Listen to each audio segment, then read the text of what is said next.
Hey everybody, it's January 21st. Today I want to talk about something that I've taken for granted for a long time, and it's always just, I've taken it as common knowledge. But if you hadn't traveled outside of the United States, if you haven't gone anywhere by yourself or done anything mission work related to where you weren't with a large group of people or anything, you wouldn't really know what I was going to say here. Something's going on with my hair up here. Anyway, the thing I want to talk about is everywhere I've gone, because I've got to travel a lot. When I was in the military, I did a little mission work before the military. When I was in the military, I also got to travel, and after the military, I traveled also different places, and all that traveling, all the different places I've got to go and see, and from Asia to Europe to Africa, Central South America. I guess it'd be considered Central America, Honduras, whatever. Haven't made it to South America yet, but these different places I've got to travel, everywhere I've gone, I've been surrounded by a family of believers, but not people who I knew. For the most part, I didn't know anybody. I would be going to these places by myself, or with a small group, small team. Like when I went to China, there was a small team of us. But they left, they ended up leaving, and the Lord told me to stay in China after they left. He had me there for a week, at least a week longer after the rest of the people departed. And even in that time, the Lord surrounded me with a group of believers, with a family of believers, and He opened doors. It's a really amazing way how the Lord opened doors, because I had nobody. I didn't have a place to live, a place to stay. And I really didn't know what I was going to be doing, except the Lord told me to stay.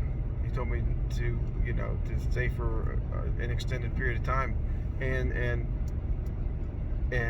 God opened the doors, and it was amazing. But everywhere I've been, Israel, the Lord opened doors, surrounded me with a family of believers.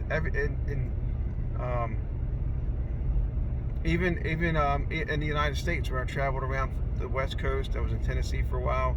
I was out in Whidbey Island, out in Washington State, and there's a little island in the Puget Sound. Everywhere I've gone, there's always been a family of believers, of people, Spirit-filled believers, who would come, and they would just be there. It would be like people I could count on, people I could call, people to hang out with. Just, I was never by myself.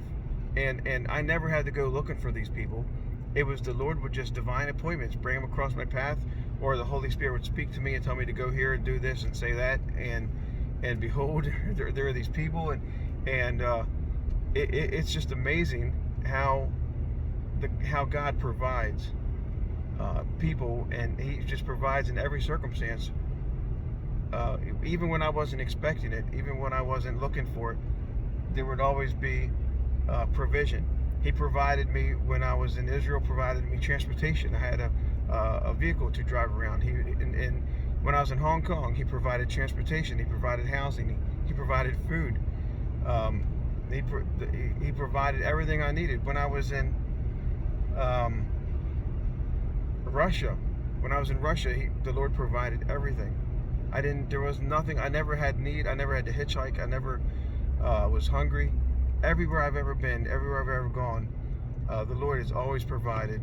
And it wasn't because it had nothing to do with my great planning or insight or any of that stuff. The only thing I had was the Holy Spirit, just listening to Him lead and direct my steps. But all the provision, all the necessities, everything was God. He was always there, always met me at every step of the way. So I just wanted to throw that out there, because if anyone is feeling lonely and you're Spirit-filled, then just seek the Lord, and God's going to provide you. He'll lead you and guide and direct your steps. The only thing you have holding you back is your own fear. Your own fear of, what if people don't like me, or what if I stick out, or why would I want to go to a church by myself and when I don't know anybody? Well, that's the reason you want to go. You want to go there because you don't know anybody, and then you'll meet people. You won't leave the church not knowing anybody. You only go not knowing anybody. When you leave the church, you'll know a lot of people, especially if you're going to a Spirit-filled church and the Lord is directing you to that church. He's going to have people there to become your family. to become your support, to become your friends and fellowship. So just don't be afraid of stepping out on your own and going and just you and God hanging out. And as you do that, God will bring more people around you. I think one of the main things the Lord knew when he was surrounding me with people everywhere I went was that he knew I was 100% dependent on him.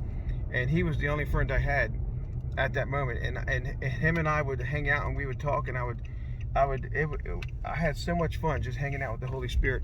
In fact, when I was driving across the country, I made sure, even though I had a lot of luggage, I had a lot of things going on in my truck. I don't have a little two-seater truck, pickup truck, but I made sure I kept the passenger seat empty. There was nothing sitting on that seat. Maybe a CD case, but I don't even think all that. I didn't let nothing sit on that seat the whole time when I was driving all across the country, because that was my spot for the Holy Spirit. That was my spot for Jesus. And I made sure the Lord knew. I said, this is yours. It was just my thing of honoring God to make sure that seat was empty. And I had all my stuff everywhere else in the van, or in the car. But actually, it was a pickup truck. Everywhere else in the pickup truck was covered, but that seat was empty because I wanted the Holy Spirit to know that I planned on hanging out with him the whole time. And I just think just giving place to the Holy Spirit, letting him lead and guide, direct your steps, and he will always surround you with family and friends and people who you've never met before, but they will be your family and friends. All right, God bless. Bye-bye.